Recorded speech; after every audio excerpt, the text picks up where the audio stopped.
Mafia shqiptare më merrte në telefon dhe më thoshte duam të dërgojmë 500 kg drog, nëse nuk pranon të vrasin. Ky është rrëfimi i tronditës i Cezarit, jo emri i tij i vërtet, një antar i bandës Kings Latin në Ekuador, i rekrutuar nga një oficer i korruptuar policie për të punuar për mafian shqiptare, një nga rrjetet më të fuqishme të trafikut të kokainës në Europë. Në vitet e fundit, grupet shqiptare të krimit të organizuar kanë zgjeruar aktivitetin e tyre në Ekuador, duke kapur kontrollin e rrugëve kryesore të trafikut të kokainës nga Amerikë. Për kontrollin e rrugëve kryesore të trafikut të kokainës nga Amerika e Jugut drejt Evropës, portet ekuadoriane ndosen në një vend që nuk prodhon drog, janë zhderruar në korridore kyçe për 70% të kokainës globale që përfundon në tregun evropian. Shqiptarët kishin nevojë për dikë që të zgjidhte problemet, thot Cezar, i cili ka punuar për ta në portet strategjike duke korruptuar zyrtar, shofer dhe mbikëqyrës për të lehtësuar rrugët e kontrabandës. Për një ngarkesë mund të fitonte deri në $3.000, por çmimi i mosbindjes ishte vdekja. Bandat përdorin metoda të sofistikuara për të futur kokainën në kontejner që transportojnë mallra të lishme si bananet, një nga eksportet më të mëdha të Ekuadorit. Sipas përfaqësuesit të industrisë, Jose Antonio Hidalgo, 66% e kontejnerëve që largohen nga vendi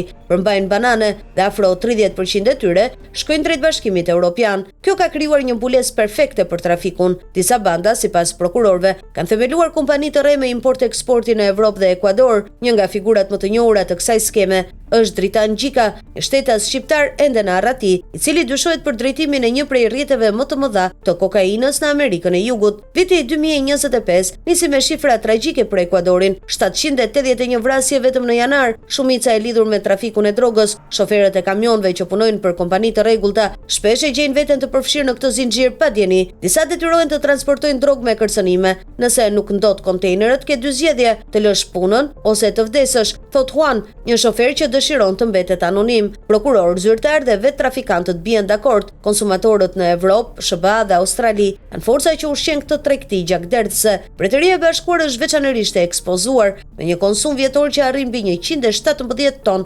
kokain dhe një treg me vlerë 11 miliard pound, sipas Agjencisë Kombëtare të Krimeve. Presidenti i Ekuadorit Daniel Noboa e përmplodhi situatën kështu: zinxhiri që përfundon në argëtim në Mbretërinë e Bashkuar përfshin shumë dhunë. Ajo që është argëtuese për një person ndoshta përfshin 20 vrasje gjatë rrugës. Pavarësisht përpjekjeve të ushtrisë dhe policisë për të kontrolluar portet, trafiku i kokainës vazhdon të rritet. Sipas Ministrisë së Brendshme të Ekuadorit, në vitin 2024 u sekuestruan afro 300 ton drog, një rekord i ri vjetor. Në Evropë ka qytetarë të gatshëm të paguajnë çmime të larta për të konsumuar drog, dhe kjo drog po na vret njerëzit tan, përfundon avokatja Monika Luzaraka, e cila dikur mbrojti një nga bashkëpunëtorët e mafias shqiptare në gjykat. Mesazhi i Ekuadorit për Evropën është i qartë: dalimi i kësaj tragjedie nuk fillon në portet e Amerikës së Jugut, por në rrugët dhe klubet e Europës, ku kërkesa për kokain po përhap gjake dhimbje mijëra kilometra larg.